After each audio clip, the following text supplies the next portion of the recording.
The following is a presentation of Pod Media Works.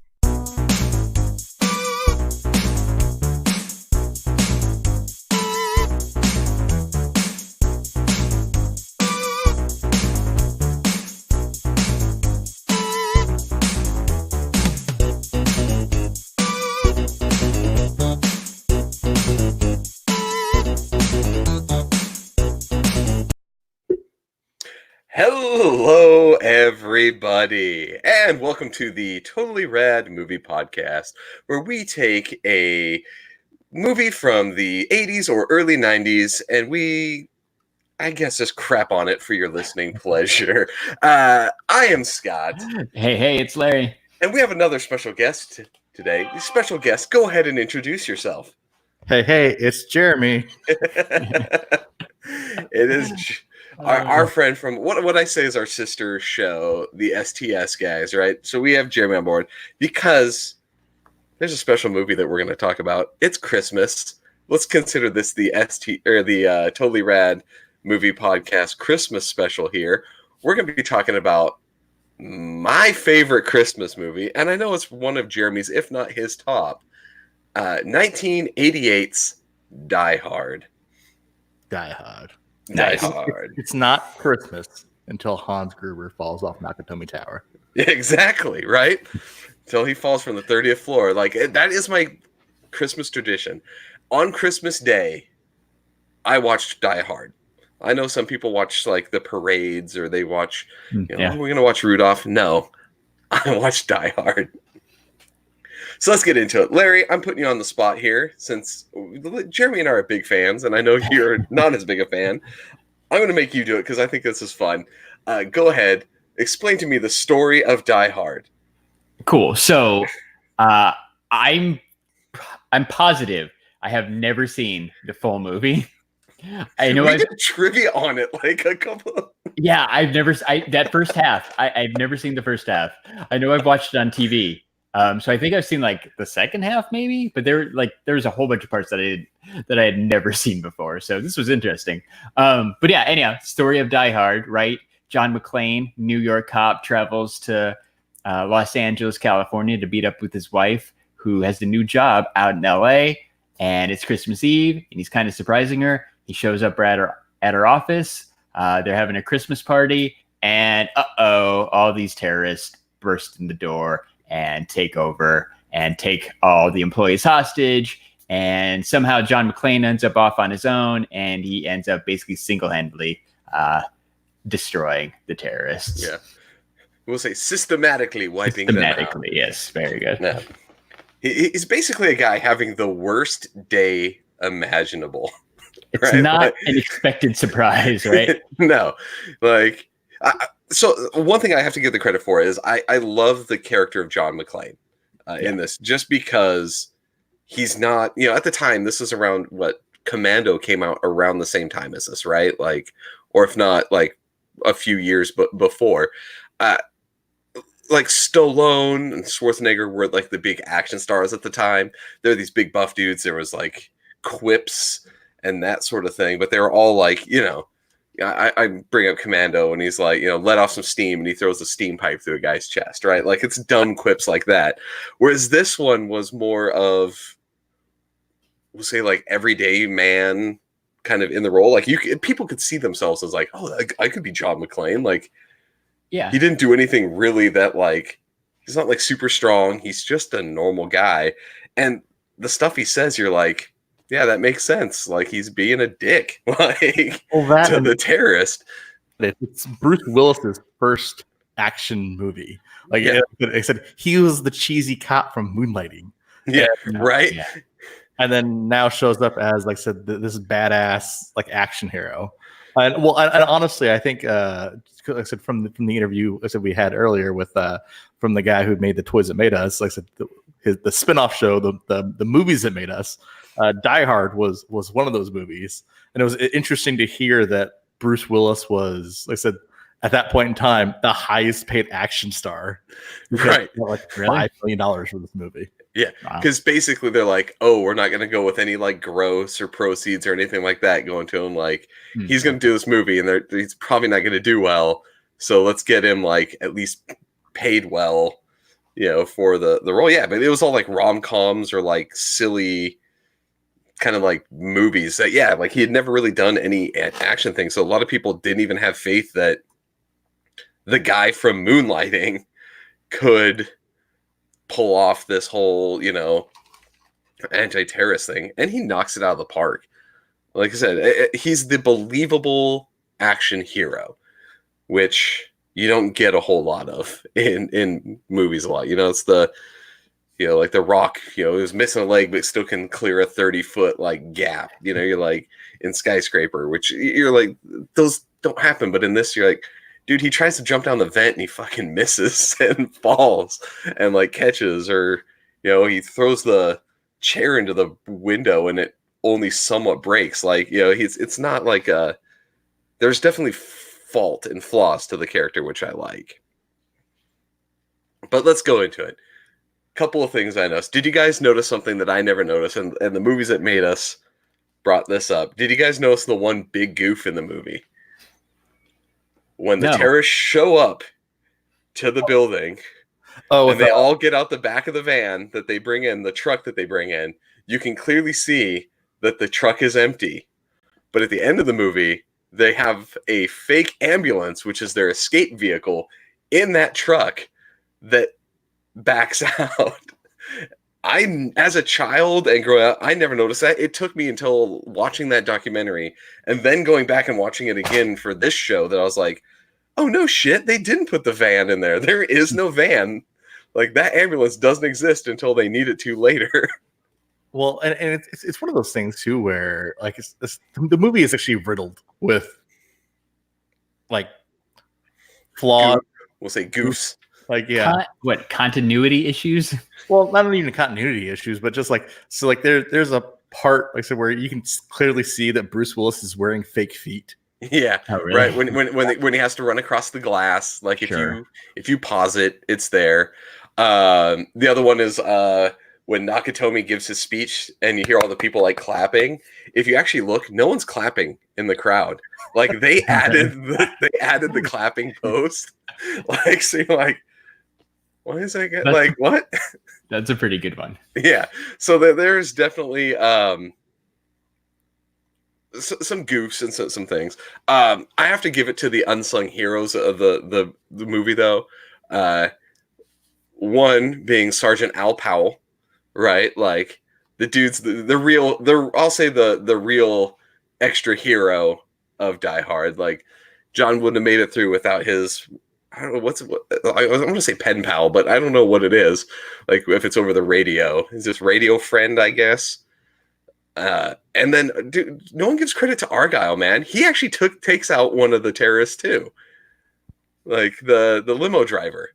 Oh, like they would have gotten away with the money had it not been for Argyle punching out the other dude. Larry, like, so I have a question for you. All right. Okay. How bad did you want that cop to be named Carl? I know that was like, it's such a missed opportunity. Yeah, like I believe I have expressed my love for sitcoms on this podcast as well as the STS Guys. I love me some Family Matters. It was great. Like he was a cop, just like he was in Family Matters, except for like Family Matters takes place in Chicago, but whatever. Yeah, well, and it also didn't air for about a year, and about a year and a half before, right? No, so it was Family Matters. I think came out in like end of the year, fall '89. So this came out in '88. So I mean, this was his like it was entry into being a cop. Yeah, like he's getting that idea like. To be the cop. But yeah, it's 89. Family Matters was 89. Yeah. So like this was the start, man. It should have been in Family Matters. He should have been called Al Powell in that. Like they missed opportunity and be like, oh, he just got a transfer to Chicago. That would have been amazing. Yeah. But like way too many interconnected dots for like TV execs to pull through at the time. And nobody probably I mean, they knew Die Hard was good, but I don't think they knew that Die Hard would have like the longevity that it has had. Oh no, because to be fair, everyone talks about a thing like it literally, the second one literally takes place also on Christmas. But I don't watch that as a Christmas tradition. I don't watch Die Hard 2. I have it in my DVD thing. I don't watch it as a thing. But I watch this as a Christmas movie because, my God, it's just everything about this movie screams Christmas. It really does. It does. Again, not having seen the whole thing until today, I didn't understand this whole is Die Hard a Christmas movie thing or not. But yeah, I totally think it's a Christmas movie. Christmas is referenced throughout the entire movie, and at the end they play a Christmas song. Yeah, it started outside of we'll call it instrumental stuff, right? When the very beginning, the first actual real song that you hear is Christmas in Hallease from Run DMC.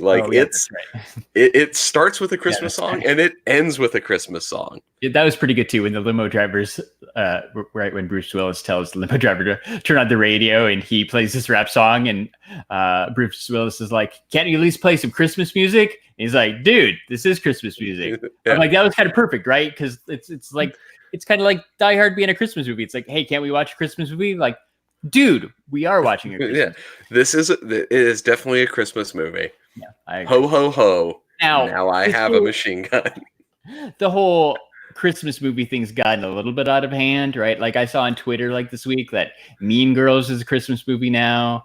Like one of the Iron Man movies is a Christmas movie now. I feel like anything that even sort of references Christmas gets lumped in as a Christmas movie. There's slight hints towards Christmas. Like Mean Girls, I think they do that a Christmas party, performance, right? Yeah, the Christmas performance or whatever. Then there's also this movie which takes place on Christmas. Yeah, they're at a Christmas party. Everything happens. Yeah, it's like whoever says it's not a Christmas movie can kiss my ass. Honestly, it's a Christmas movie. I open up for anybody. Come fight me. I will argue this. For that one, I said I love using the Home Alone argument because I said with Home Alone, the fact that everyone that's the one's tried and true Christmas movie. Like I said, the fact that he's home alone, literally, I said the fact that it's Christmas is pointless. It could be gone for any specific reason, and the entire movie could still take place. Could have been just this summer vacation. Exactly. Yeah, and he could have been left home alone and. Outside of a couple of icing the thing and the glass ball, you could have thought of something different. But I mean, you can still have Christmas ornaments in July. Yeah, you just go get them out of a box and be like, "Ha ha!" Yeah, go in the attic and get it. Yeah, so. Yeah, I'm sorry. Yeah, it's Christmas. Yeah, hanging at the 524 in the chat says Gremlins is a Christmas movie as well. 100%. Gremlins is a Christmas movie. Everything takes place leading up to and on Christmas Eve. And the Mogwai Christmas gift. Yeah, exactly. You're right. The center of that plot revolves around Christmas. Yeah. So now we're getting off track on arguing about which movies are Christmas movies and things. I don't want to get into the totally rad, totally bogus thing quite yet, but I do want to go through and just get your opinion, Larry, since as I found out you haven't seen the thing in its entirety until today. What did you kind of think actually going back and getting a chance to watch it in full now? Well, I think you touched on it. It's really good. It holds up, which is cool. Some of the technology's a little bit dated, but who cares? I think they did it's all fake, screen, all the computer screens and stuff, they're fake anyhow. But I think they dumb lucked into doing a good job creating fake technology and stuff too. So that didn't bother me like it does in some crappy 80s movies. But it was good, a good story. I think you could throw him, right, John McClane, into a building in 2019, 2020, and kind of remake Die Hard. And it still would hold up. You wouldn't have to change very much. Yeah. I mean, the whole idea of needing a password for the safe and that's this the same. Intricate, we need the FBI to cut the power. We need to break through these locks with a drill. None of it, was pinnacle of 80s technology other than the touchscreen thing in the lobby. Yeah, the hood thing, even which I was that like, was pretty cool. So that's cool. But I started to think about it, like they're the only ones in that building yet. Once that thing gets full and you're trying to find somebody, that's going to be fucking annoying, it was right? crappy, yeah. When there's thousands of people in the building, you're like, I think it starts with an M and have to go through everybody. Like, there's not just 2 pages of M's, right? There's not a single grouping of M's. Yeah, no way. You know, it was only enough for even in the random floor with all the construction right before the roof. There's also a list of names and where people are for whatever reason. Right up on. It's for convenience. Move the plot along. Yes, it's for convenience. But you're like, why would they need that there? I guess is that for like hooking up phone lines. That's a good point, right? It's like the directory that shows where everyone's offices are, I guess. Yeah, like I will say the one thing that I felt was a little bit dated is I think that terrorists pre 2001 are way different than terrorists post 2001. Yeah. Right. Like even to the point where they're, the FBI comes in and they follow protocol, which is clearly a problem. Like I feel like the terrorist game changed around I don't know, September 11th, and it's never the same. Yeah. Well, you think that, and the other aspect too is one of the FBI dudes legitimately was like, "Yeah, we'll probably lose about 20% of the hostages, but that's okay." Right. You're like, that would never fly now. Like that whole mentality would be like, one person gets a scratch and the FBI is going to get shit on. Like in like modern times. I think even back then, you lose 20% of your hostages, you're probably going to get some hell. That doesn't sound like a good success rate. I mean, this was around like that Ruby Ridge, like killing civilians of the FBI time. So I think that kind of played into that mentality. The dude yelling about being like in Nam was like, oh, this guy is not going to do well. But I have a question. Jeremy, you might know this. I have a question about this movie because I've watched it several times and still don't really remember. What happened to the second helicopter?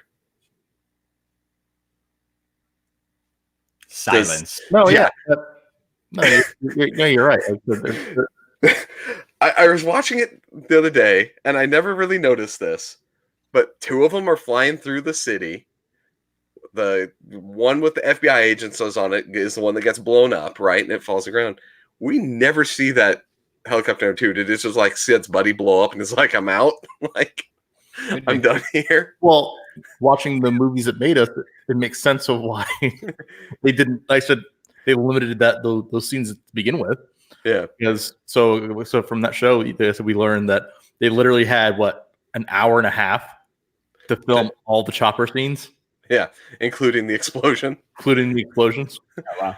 Which then yeah, the model for. I love the idea. Was like, wait, there's one of them gone. It was one of another goof that I kind of found. I was like, they never showed what happened to the second helicopter. Did it go boom too, or did it, did it just fly away? Like you never know. So cool. So let's go into it because I mean, at this point, I think everyone has seen Die Hard. So let's get into the point. Since we had 3 of us, we'll do this a little bit early. In every movie, there is a part of it that we absolutely love. Here in this podcast, we call that the totally rad moment. Like totally rad. So Jeremy, I'm gonna throw this over to you for Die Hard. What is your number one? Like, what's the best thing that you look forward to in this movie every time you see it? Literally, I said it gets me every time. Like I said it's a tie. I'll go with can I have 2? You can have 2. You can have 2. I do that all the time. I break my own rules. Because one of them is not really like a moment. It's just like a saying. Like I said, the very first time he says "yippee-ki-yay, motherfucker," like that to me, I'm like gets me in the feels every time. Because like I said, that becomes the catchphrase to John McClane. Yeah.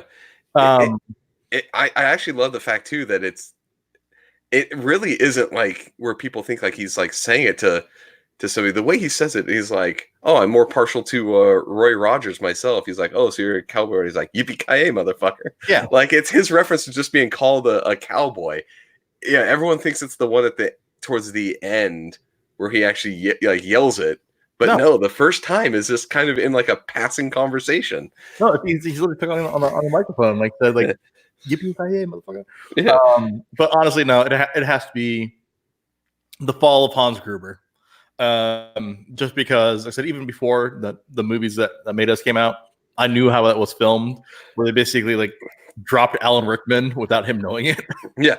So the story always was that they told Alan Rickman that they were going to drop him on 3, but the guy who was holding him lets go on 2. So like 1, 2, and so the look of terror on Alan Rickman's face is legitimate.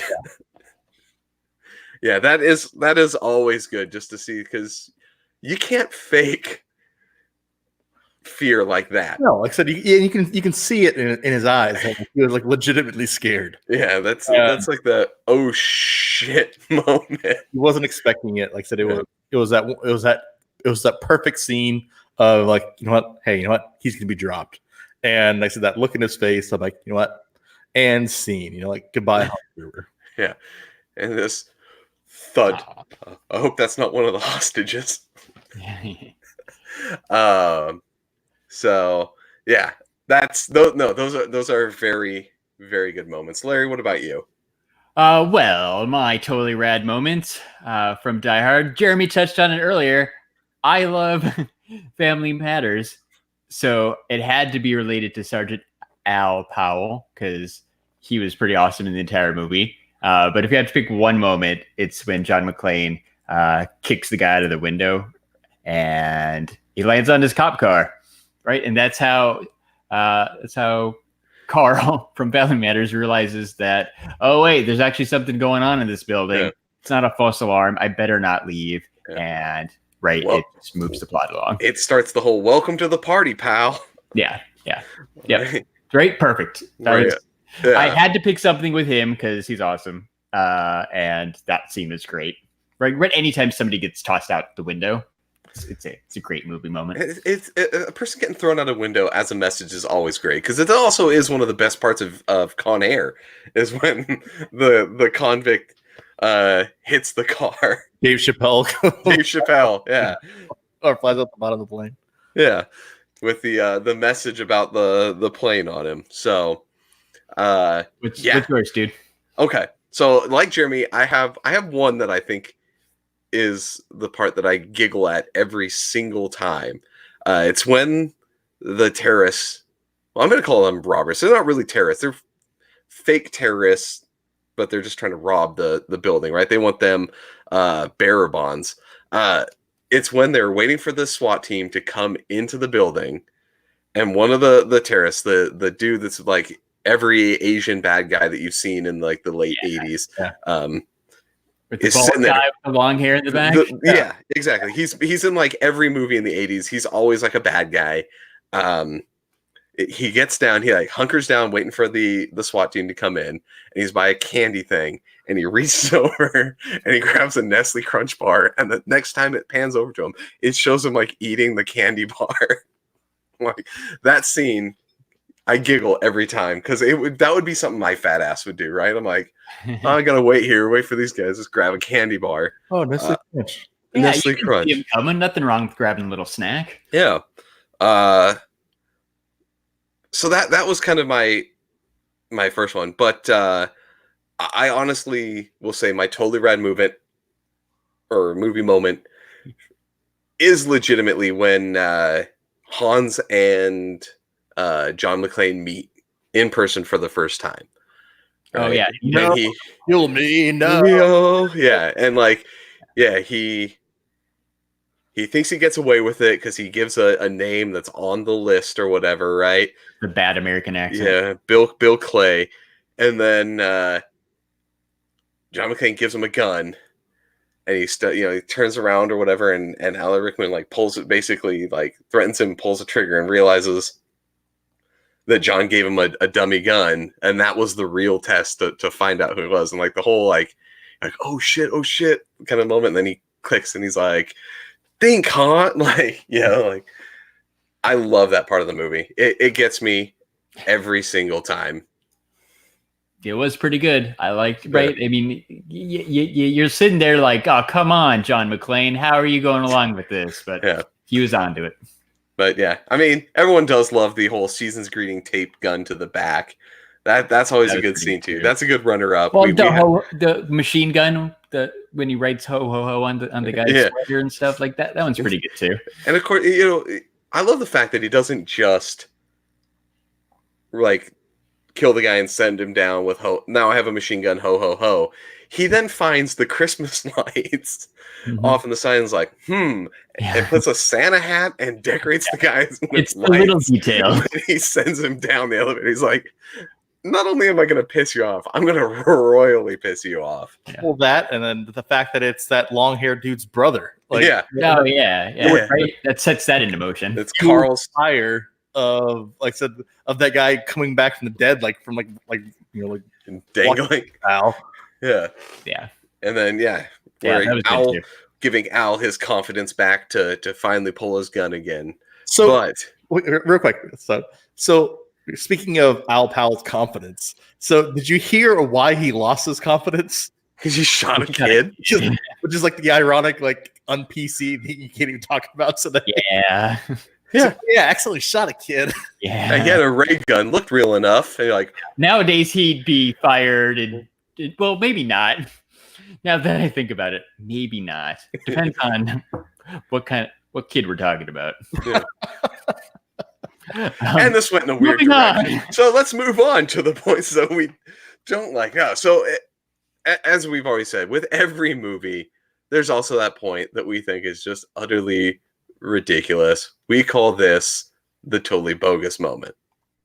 Ugh, totally bogus. All right, so I'm going to switch it up. Larry, I want you to go first. All right. What's your totally bogus moment? So my totally bogus moment from Die Hard is also related to Al Powell.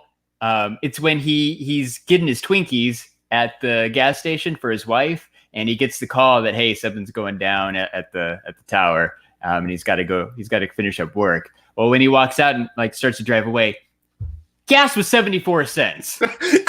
My wife was in the room when I was watching it. I panned over there. I was like, Jesus, you see that? The gas is 79 cents in California. Yeah, you're right. I wasn't even thinking that. In California, 74 cents. Yeah. Bogus. Fucking inflation's a bitch. Right. Yeah, that is quite ridiculous. I just thought it was like the perfect bogus moment, right? Our thoughts when we talked about setting up this segment of the show is like just this stupid thing that doesn't make a whole lot of sense nowadays. To me, 74-cent gas does not make any sense. We will never see 74-cent gas again. No. Let's go into Jeremy. Your totally bogus moment. Honestly, it's hard. I know it's hard. Like it's not even like it's not even like bogus. It's just that it's so pronounced, which it's bogus, but I like it. It's like the run by feel of the calendar. Like so they walk by that naked woman calendar like 5 times. Yeah. At one point he actually touches he kisses his fingers and touches the boobs. Yeah. You're like, you just wanted tits in the movie. like, hey, you know what? Let's sneak some in. And well, it's not even sneaking some in because like I said, wasn't the person that was trying to like broker the deal, wasn't he like doing coke in the very beginning of the movie? Yeah. He bumps lines a couple of times because when the terrorists show up, somebody's having sex in one of the offices. Yeah, there is sex in the office, and I'm going to kind of segue this because Jeremy, my totally bogus moment is just in general, it is Harry Ellis, man. You could also put Richard Thornburg because he's kind of the reporter. Because like, dude, you fucked everything up. Like, and what reporter goes to a person's house while they're literally in the middle of a terrorist thing? But yeah, the end with like Harry, just everything he does annoys the shit out of me. Yeah, he bumps coke, does it a couple of times, goes in there being like, John, baby, like, let's make a deal. Come on. Like, what am I, a method actor? Like, oh, I hate that guy. I hate him so much. No, it's a good one, man. Yeah, everything about I mean, that he's character. a necessary character, but he's kind of makes you. But he's not a good guy. He's just so sleazy. He's trying to like weasel in on Holly there because it was Holly, Gennaro instead of a McClane. So he's trying to weasel in. Is like he's that guy that everyone has a Harry Ellis at work. Yeah. That they deal with, that they're like, there's this wheeler dealer pile of shit. Like everyone deals with that guy and everyone hates that guy. And they stereotyped him perfectly in this movie and it drives me insane. So my other moment was going to be like I said, because I said it has no purpose. Like, why is he barefoot? Like what? Like I said, yeah. Literally, I said, what's the point in the story about making him barefoot? Yeah. And they spent a lot of time setting up why he would be barefoot. Yeah, like because the guy on the plane tells him to take off his shoes and curl his toes, right? So he does it, and that's when they attack. Like, you couldn't have been like, "Oh, that's a gunshot. I better put my shoes back on." Like, he was where his shoes were when they came. Like, there's no reason for him to be barefoot. Yeah, that's what I'm saying. They just focus on that and make him barefoot for like no good reason at all throughout the movie. I mean, it makes it for good at the point where they shoot the glass, but honestly, you could have just been like, "Hey, shoot the glass around." Like, you could have still done that same scene. Well, like that's what I was thinking too, right? That's the point where he becomes vulnerable, or most vulnerable, because he doesn't have shoes on. Other than that, it doesn't seem to bother him a whole lot. Yeah. Unless it's to set up that scene in the bathroom where he's taking the glass out of his feet and he's talking to the police officer. And like, kind of admits knowing his potential defeat now. Yeah, and it's just to give him something to do while they're having their little conversation, I guess. I don't know. But like I said, you could have come up with another way to do it. Yeah. Well, and I guess it's because he needs to investigate the European shoes, of the terrorists, to be like, oh, these guys are definitely like fakes, and they're wearing European shoes and all that. You could have still figured that out with having to need him to be like, oh, I'm going to try on this guy's shoe, like. Oh, right. So, or I mean, like, he could have had his shoes off doing the tip from the airplane guy, but like, he could have just put his shoes back on off screen. Yeah, exactly. He ran away. Like, nobody would have cared. I would never have noticed that he needed to. Have he walked back out with shoes, I've been like, oh yeah. As a logical person, any logical person would do, hearing a gunshot in the building, if you're barefoot, you go, I'm going to put on some fucking shoes. Yeah, right? How long did you put on your shoes? Seconds. Right, yeah. Okay. Yeah, it does not take a long time. No. But that's it. But the John McClane without his shoes, like, it's pretty iconic. It is. Like, it worked out, and it totally makes sense, and the director probably knew exactly what he was doing, but could have avoided it. So Larry, I have a question for you. Yeah. That make you want to watch more Die Hard movies? Ooh, good question. So I think I've seen another one. I right before we went live, I looked to see how many there are. There's 6 Die Hard movies. Yeah, and one of the newer ones. Only the first 3 actually count. Let's just put it that way. Anything after that is. Why is that? It's just anything after the first 3 is bad. They should have ended it with a vengeance, and then. Yeah, because then it got rebooted in 2007 with Live Free or Die Hard. Yeah, I might have saw that one. Actually, no, that's that one's got Justin Long in it. Yeah, isn't that Jeremy? Isn't that the one with Kevin Smith? That's the one. Yeah. Oh, it is. Oh, cool. I don't remember that. So part. that one was okay, but it still was. Like, I remember being okay. Yeah, that's the one where John McClane uses a car to take out a helicopter by running it up like a rampart, right? Like, you go out of the. After 3, from 4 on, John McClane becomes like an unstoppable like superhero. He's got the like Fast and the Furious treatment, right? Like, yeah, exactly. Like Dominic Toretto starts off as just a guy, and then he slowly works his way into superhero status. Yeah, right. They fly cars through things. It's very similar. Yeah. So up through 3 though, he's just like 3 is great because it's him with Samuel L. Jackson, which 3 is probably my second favorite. yes, Really? it's 1, then 3, then 2, and then I just ignore the other ones as if they're if it was Star Wars, those would be the legends. Like those aren't canon. It should be the last Jedi of the Die Hard universe. Yeah. So yeah, it's so to answer the question, like, I mean, I've gone most of my life without watching Die Hard, so I'm not in a hurry to watch Die Hard 2 or 3. But I wouldn't mind watching Die Hard 2 or 3. I think at some point, watch Die Hard 3 and skip Die Hard 2. Maybe I'll skip Die Hard 2 then. Yeah, if you have to watch another Die Hard, watch Die Hard 3. Die Hard 3 is the one where he's actually in his home precinct too. Yeah, that one takes place in New York in the summertime, which could technically be a sequel to Die Hard 1. Yeah, it is. There is a very big relation between. Like you could the events of 1 and 3. Yeah. So we go. So right. Let's go into our ratings here. Because we're getting close to that half-hour time here. So let's do the ratings. Now we always do this out of 5, but we don't rate this off of quality of movie like we normally do. We rate this off of entertainment factor and how well this movie kind of keeps entertaining us after so many years.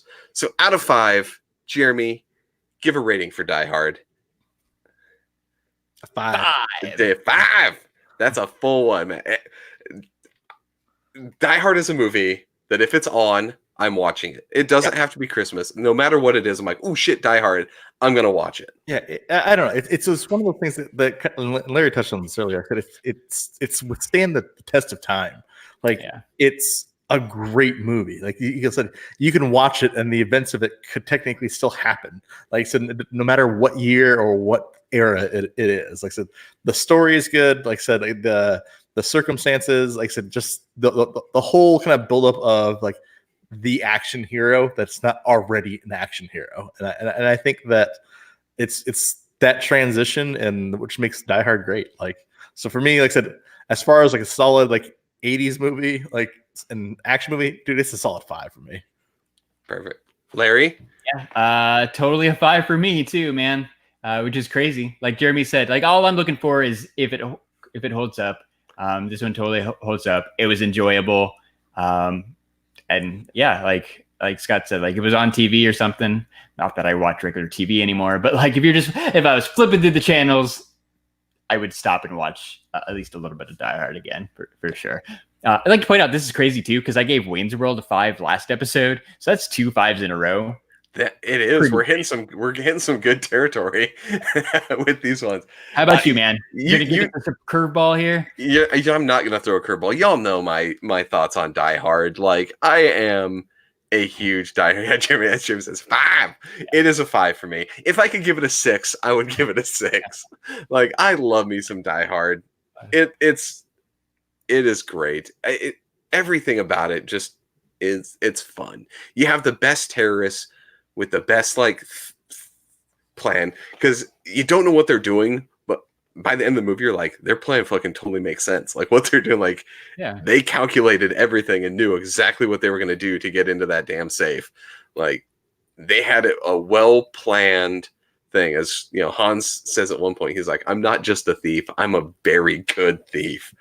I love it. I cannot get enough of this movie. So I am definitely going on the 5 out of 5 train. I think this is the first. No, I think last week was where we were all in it. Wayne's World of 4, even though he picked Wayne's World, right? That's true. 4.5. So this is the first one where all the people on the episode have given it the same rating. So that's what I did. So for those of you who haven't seen it, which I think now that Larry's gone is like people in third world countries are the only ones left that haven't seen Die Hard. If you haven't seen it or haven't seen it in a while, go back and watch it. You will still get a kick out of it, just like you did back in 1988. Any other final thoughts that you guys want to say about Die Hard before we get going here? No, I honestly, just in closing, like I said, Larry, like I said, if you can watch Die Hard 3, watch Die Hard 3. I will. Like I said, it's such a different movie than the first Die Hard. And like I said, it makes you appreciate John McClane that much more. Yeah. Plus, you got a solid performance from Jeremy Irons. So it's it's a very good. Whoa. I gotta find it. I'll find it post this episode, and I'll also just. I think the long-haired Chinese guy is actually a bad guy in that movie. Is he? Well, okay. I'm think- gonna have to take a look and see, because I'm pretty sure he's in. It's like one of the Arnold movies, right? Like Commando, or I'm just thinking back to that moment when they're entering the Federal Reserve in Die Hard 3. I think he's in there. All right, I got it. Hold on. His name is Al Leong. He is Genghis Khan in Bill and Ted. Oh, he is in Big Trouble Little China. I don't see where he is in another Die Hard movie though. Oh, He's in Lethal Weapon. maybe that's probably where we're thinking. Yeah. Is I don't see it. He's in Last Action Hero. He's in a lot of those late 90s late 80s, early 90s. He's always a bad guy in Yeah. he's like a bad guy in every, except for Genghis Khan. He's generally a bad guy. So True. also one of my favorite I can say he's one of my favorite reoccurring movie villains is that guy. So cool. So well, with that, let's go ahead and say goodnight here. But first, Larry, tell them where you can find us. Do your thing. Oh yeah. So if you're not already following the Totally Rad Movie Podcast on Instagram and Twitter, you can find us at Totally Rad Pod, and follow the STS Guys, where me, Scott, Jeremy, and Nate talk about stuff live on YouTube every Saturday with the STS Guys podcast. You can follow us on Instagram and Twitter at STS Guys, and we're on Facebook at the STS Guys. Thank you, Jeremy, for joining us Yes, on the Totally thank Rad you. Movie Podcast. Thank you for having me. It was great to talk Die Hard, and I can't wait to be on a future episode. Yeah, dude. We got plenty of movies that we very much enjoy. So you're welcome anytime. Maybe next time. I know we're gonna have Nate on soon too, where he's gonna pick a movie. But maybe next time you can pick whatever movie you want us to watch, and we'll run through that one. Scott kind of picked this one since it's his favorite. Yeah, this was a discussion between me and Jeremy that was like, Jeremy literally said, "Are you doing a Christmas one?" And I said, "Yes." He said, "Are you doing it as Die Hard?" And I was like, "Yep." Like, so he's like, "Okay, I'm going to be on that episode." I was like, "Done." So yeah, we'll have you pick another movie, except for that little Christmas tree, where the kid's soul gets taken or whatever. The Christmas, your most obscure movie that you. Oh, that's the Halloween tree. The Halloween tree movie. Yeah, I don't want to watch that. No, honestly, I want to do 1997 Spawn.